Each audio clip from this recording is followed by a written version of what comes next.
अनंत कोटि दंडवत सतगुरु देव को। कल अपना विषय चल रहा था कि जो सामने है ब्रह्म प्रकाश का 418 श्लोक चल रहा था कि जो सामने सृष्टि है ये परमात्मा का स्वभाव है। तो सृष्टि जब उत्पन्न होती है, कुछ समय दिखती है, फिर लय हो जाती है, तो ये जो शेष रहता है, जादूगर भी सृष्टि प्रकट करता है, थोड़े समय दिखाता है, फिर उसको लय कर देता है। तो जो हमने जादूगर का देखा, जो उसने रचा, वो सत्य नहीं, पर जादूगर सत्य है। ऐसे ही परमात्मा सच्चिदानंद अद्वितीय अनंत आत्मा ब्रह्म वो सत्य है। लेकिन सृष्टि तो उसका स्वभाव है, कभी प्रकट होता है स्वभाव, कभी अपने आश्रय में लीन हो जाता है। जैसे आपका स्वभाव, सारा दिन आप बोलते तो नहीं रहते, सारा दिन आप मान लो कोई कार्य विशेष रूप से करते हैं, कोई रसोई का, कोई दफ्तर का, तो सारा दिन तो नहीं करते, थोड़ी देर करते हैं, फिर वृत्तियां आप में एक मेघ हो जाती हैं। पर सृष्टि उससे भिन्न नहीं, सृष्टि ब्रह्म स्वरूप है। तो ऐसा अद्वैत है। और कपड़े क्या है? परमात्मा से सृष्टि का अद्वैत है। और जो जीव बैठा है, जो जान रहा है, ज्ञान ले रहा है, और जो भ्रम से दुखी है, उसको उपदेश है कि जो शरीर है ये तेरा कपड़ा है, वेश है, जिसको पोशाक कहते हैं, ड्रेस कहते हैं। तू इससे भिन्न है, ये जड़ है। ड्रेस हमेशा, पोशाक हमेशा जड़ होती है, लेकिन पहनने वाला चेतन है। तो कहा अचल समाधि ब्रह्म प्रकाश में जब ये जान जाओगे तो पता चल जाएगा कि तुम्हारी समाधि सदा ही अचल है, तुम कभी चलते हो ही नहीं। अब सृष्टि चलती हुई भास रही है, लेकिन वास्तव में चलते हुए भी आप चल नहीं रहे हैं, आप समाधिस्थ हैं, अपने स्वरूप में प्रतिष्ठित हैं। इस वक्त भी आप प्रकाशक हैं।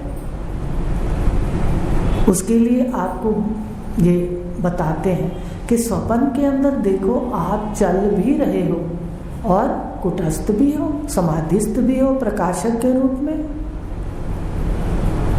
है ना। उसका मंत्र आपको बताया था, तत् एजति तत् न एजति, वह चलता भी है और नहीं भी चलता। शुरू में तो समझ नहीं आया था, मेरे मन में आता था क्या ज्ञान है, उसी समय कहते वो चलता है, उसी समय कहते वो नहीं चलता, उसी समय कहते हैं ये जगत है, उसी समय कहते हैं ब्रह्म रूप है। इतनी जल्दी कहाँ समझ आती है ये बातें। उसको समझने के लिए हम देख सकते हैं कि स्वप्न में चल भी रहा हूँ, पर चलते हुए भी चल नहीं रहा। तो इस प्रकार कहा कि अचल समाधि है ब्रह्म प्रकाश स्वरूप में, देहें तेरा वेश है, कपड़े हैं, और जितनी भी लीला है ये माया में हो रही है। माया कहते हैं भुलावा देने वाली, छल करने वाली। भगवान कृष्ण को छलिया भी कहते हैं, आपने सुना हो तो। भजन बोलते थे ना राधा कृष्ण मंदिर में, तो वहां पर छलिया कह करके भजन बोलती थी कई बहनें। तो माया चंचला में लीला, माया चंचल है, इसमें लीला है। सारी लीला झूठ में है, सारी लीला माया के अंदर है, भास है, प्रातिभासिक है। और उपदेश किसको हो रहा है? कल ये बात कही थी कि उपदेश हो रहा है चिदाभास को, जीव को। तो यहाँ पर अपना कल प्रश्न चला था, कोई जीव को उपदेश है और आप कहते हो जीव ब्रह्म है, तो हम सीधा सीधा कहते हैं आपको कि फिर ब्रह्म को उपदेश है, तब आप मानते नहीं हो। तब आप कहते हो नहीं ब्रह्म को उपदेश नहीं है, जीव को है।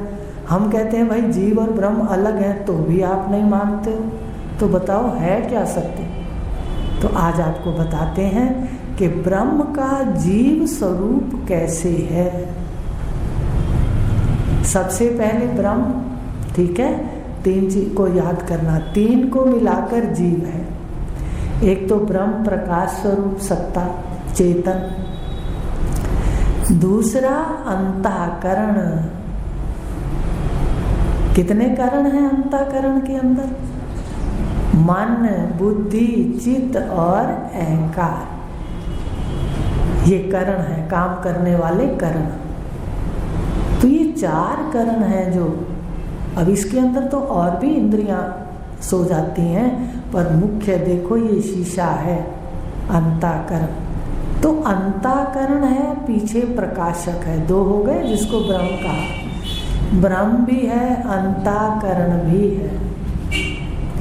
अब आपको बताते हैं कि अंतःकरण केवल अकेला नहीं रहता।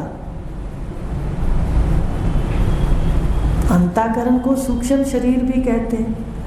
तो अंतःकरण एक शीशा है, तो शीशे का फ्रेम कौन सा है? स्थूल शरीर, ये ध्यान देना। अब स्थूल शरीर के अंदर सूक्ष्म शरीर फिट है, इसको कहते हैं उपाधि। कारण शरीर तो ज्ञान हो गया ना, जिससे शरीर लिया हमने। तो शरीरों का एक जो समूह है 3 का, इसको कहते हैं उपाधि। ध्यान देना, कल सुनूंगी। 3 शरीर उपाधि और प्रकाशक ब्रह्म चेतन, 2 हो गए। अब 2 के अंदर जब शीशा है तो उसमें चेतन का प्रतिबिंब है, पड़ेगा। आप शीशा रख लो, आप उसके सामने से निकल जाओ, एकदम आपको दिखाएगा बिना कुछ प्रयत्न किए। ऐसे अंतःकरण है, पीछे प्रकाशक है, तो अहम वृत्ति फुरेगी, जिसको जीव कहते हैं। आप बताइए, सुबह उठते हो तो सबसे पहले वृत्ति कौन सी फुरती है? माँ बहन वाली नहीं फुरती, सबसे पहले फुरती है अहम। जब शरीर मिला तब भी अहम फुरता है सबसे पहले। ये अहम जीव है। क्या है? प्रकाशक ब्रह्म, सच्चिदानंद, अद्वितीय, अनंत। आगे है उपाधि, 3 शरीर वाली उपाधि इसको कहा। इसमें आया ब्रह्म का प्रतिबिंब, चेतन का प्रतिबिंब, उसको क्या संज्ञा है? जीव।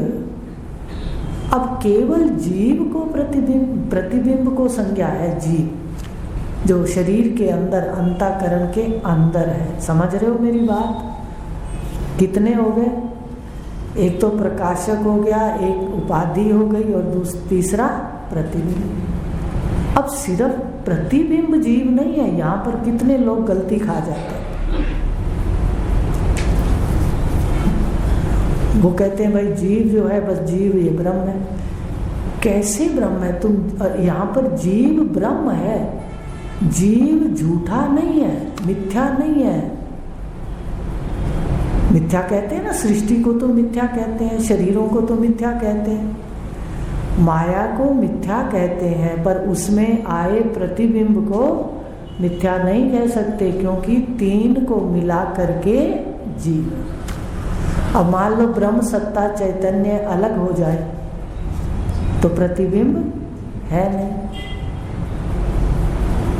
इसलिए चेतन का प्रतिबिंब है। तो उसको ये कह सकेंगे कि जो भास है, जो ये प्रतिबिंब है, ये ब्रह्म है, मिथ्या नहीं कह सकते। जो मिथ्या कहते हैं या समझाते हैं वो पूर्ण रूप से राज नहीं जानते।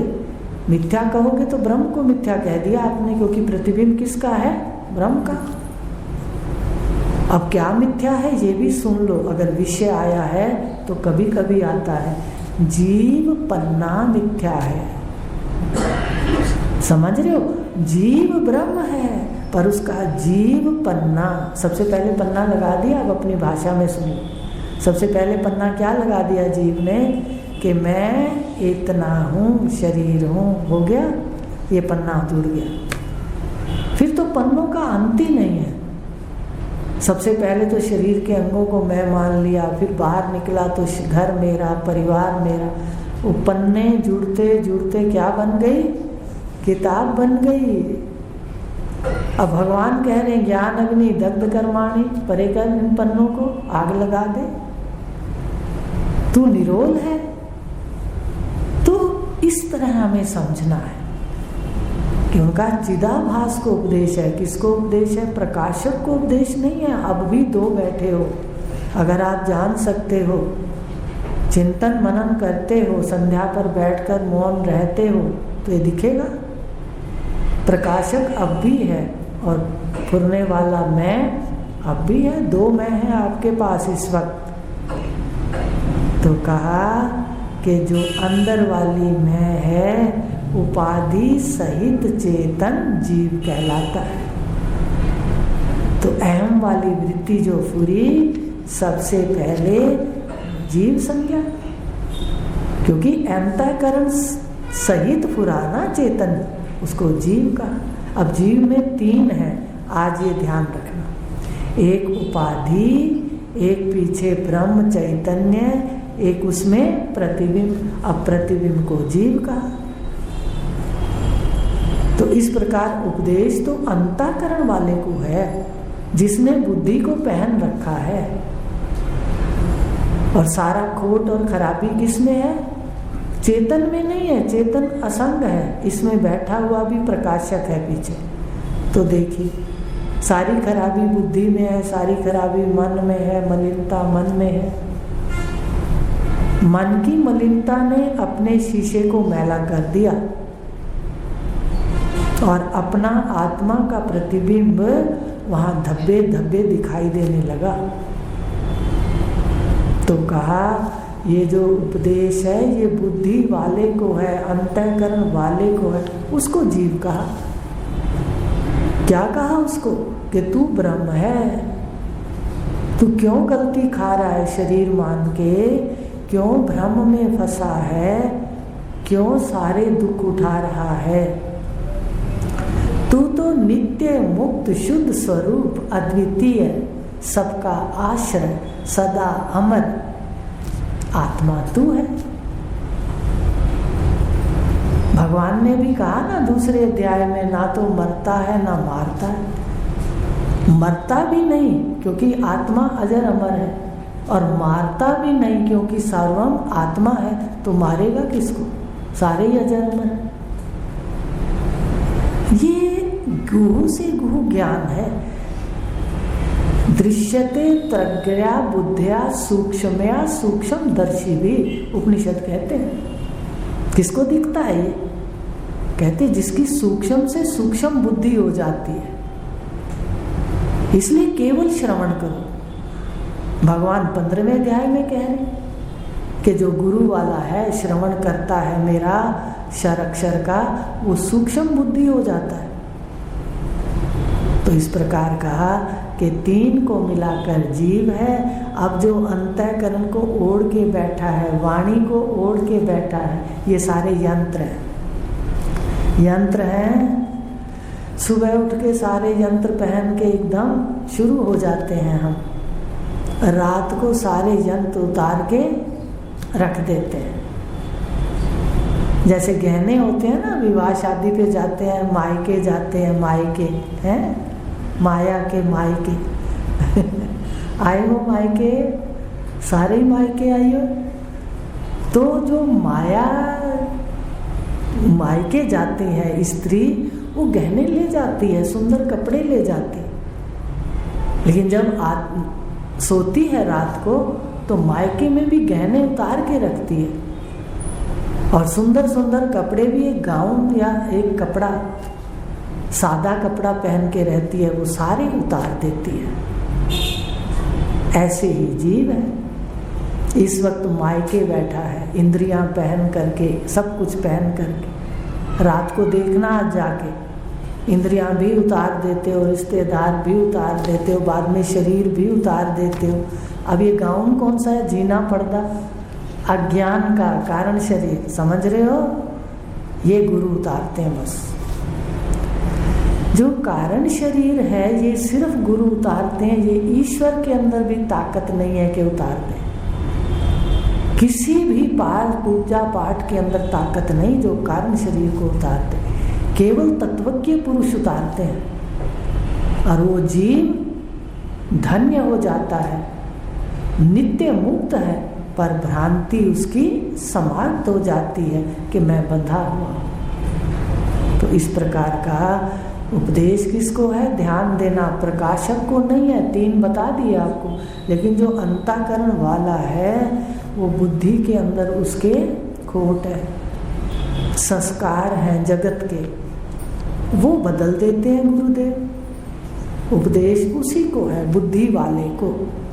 अभी देखो बुद्धि पहन के बैठ रहे हो, बुद्धि पहन के सुनते हो और बुद्धि पहन के ही गुरुदेव बोलते हैं।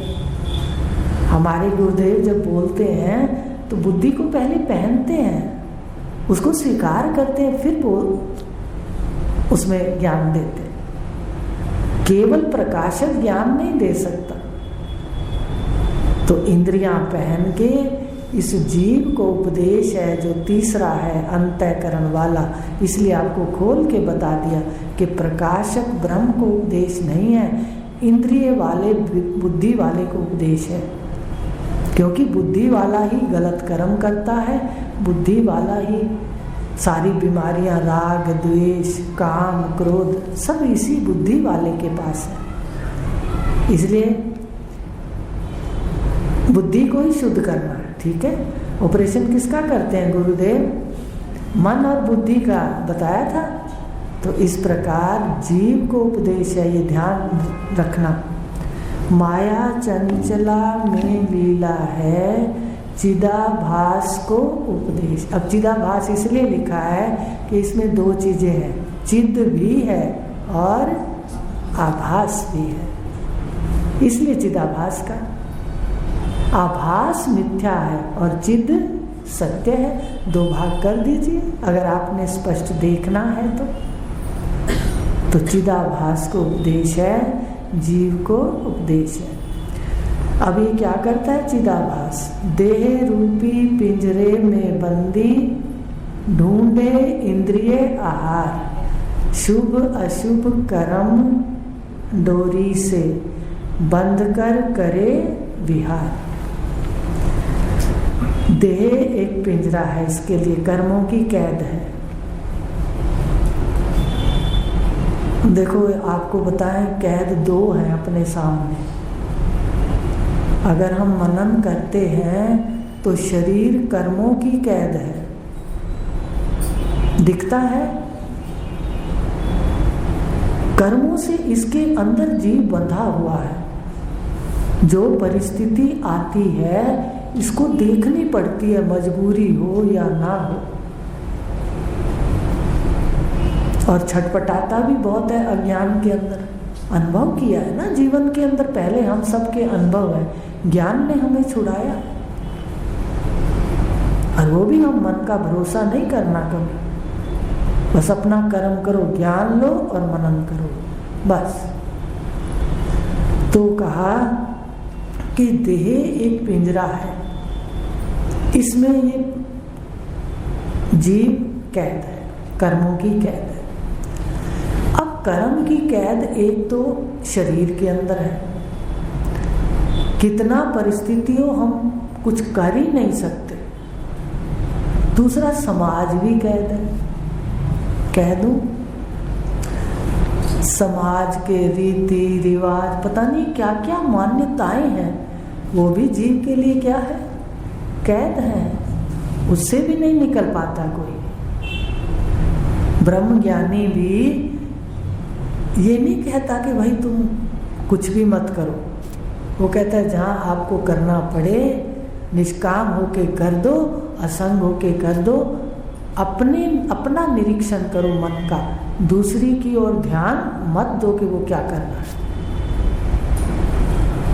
एक अज्ञानी जीव वो कैसे सत्य को समझेगा, कैसे वो मान्यताओं से बाहर निकलेगा, कैसे वो रीति रिवाजों से बाहर निकलेगा? जानकार को पता है, जानकार तो फिर भी असंग हो सकता है, बिना सुने हुए कैसे असंग होगा? अज्ञानी कैसे असंग होगा? इसलिए हमें ये भी ध्यान देना है कि ज्ञान हम सुनते हैं और घटाते कहाँ हैं?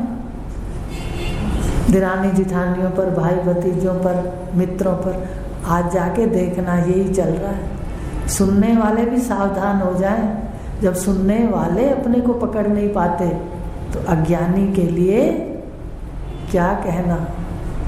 इसलिए सारे जो भी यंत्र हैं जो सुषुप्ति में उतरते हैं सब उतार दो जागृत साक्षी होके।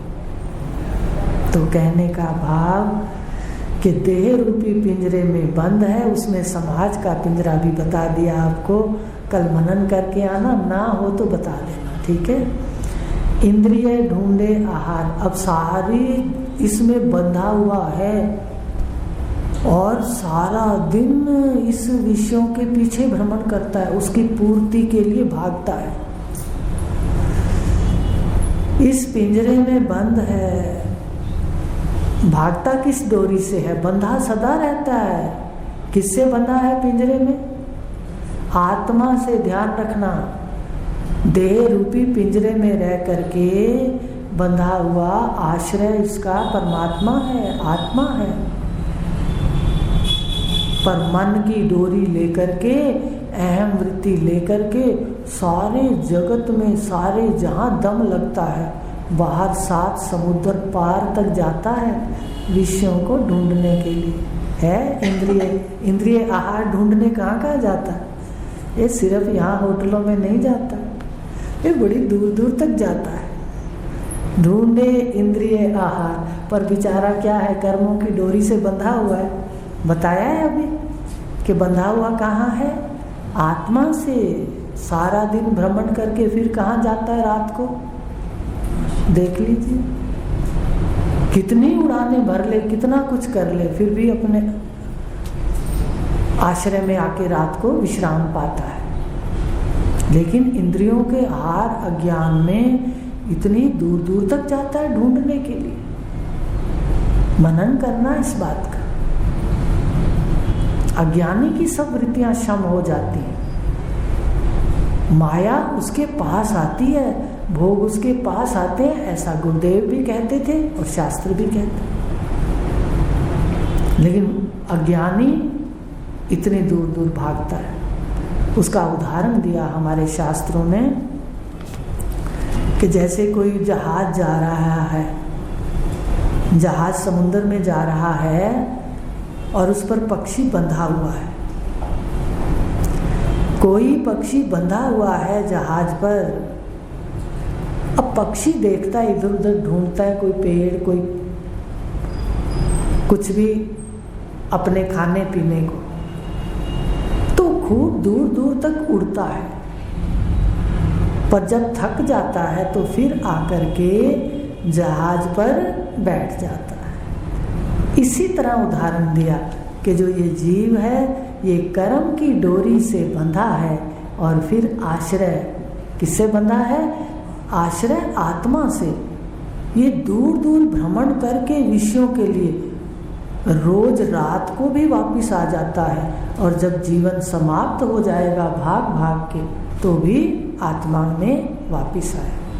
आश्रय परमात्मा है, प्रकाशक है, भ्रमण करने वाला, अंतःकरण वाला है, जीव है। और 2 कैद हैं और रस्सी वासनाओं की है। मन से भ्रमण करता हुआ ये कहाँ कहाँ वासनाओं की पूर्ति करने जाता है। पर वास्तव में तो वासना भोग कर पूर्ण नहीं होती। याद रख लो, वासना सदा जान के पूर्ण होएगी। वासना का महत्व ही खत्म हो जाएगा। वो जिस वासना के पीछे इतना जीव भागता है, ज्ञान में उस वासना का महत्व ही खत्म हो जाता है, फिर वो शांत हो जाता है। तो इस प्रकार कहा, कर्म की डोरी से बंधा है, आश्रय बता दिया, और बंध कर क्या करता है? विचरण करता है सारे जगत के अंदर। तो आगे कर लेंगे। 20 क्या विचरण करता है? विषय पदार्थों की इच्छा में शांति से विचरण नहीं करता, सारा दिन भटकता है। कल बताएंगे, ठीक है। ओम पूर्ण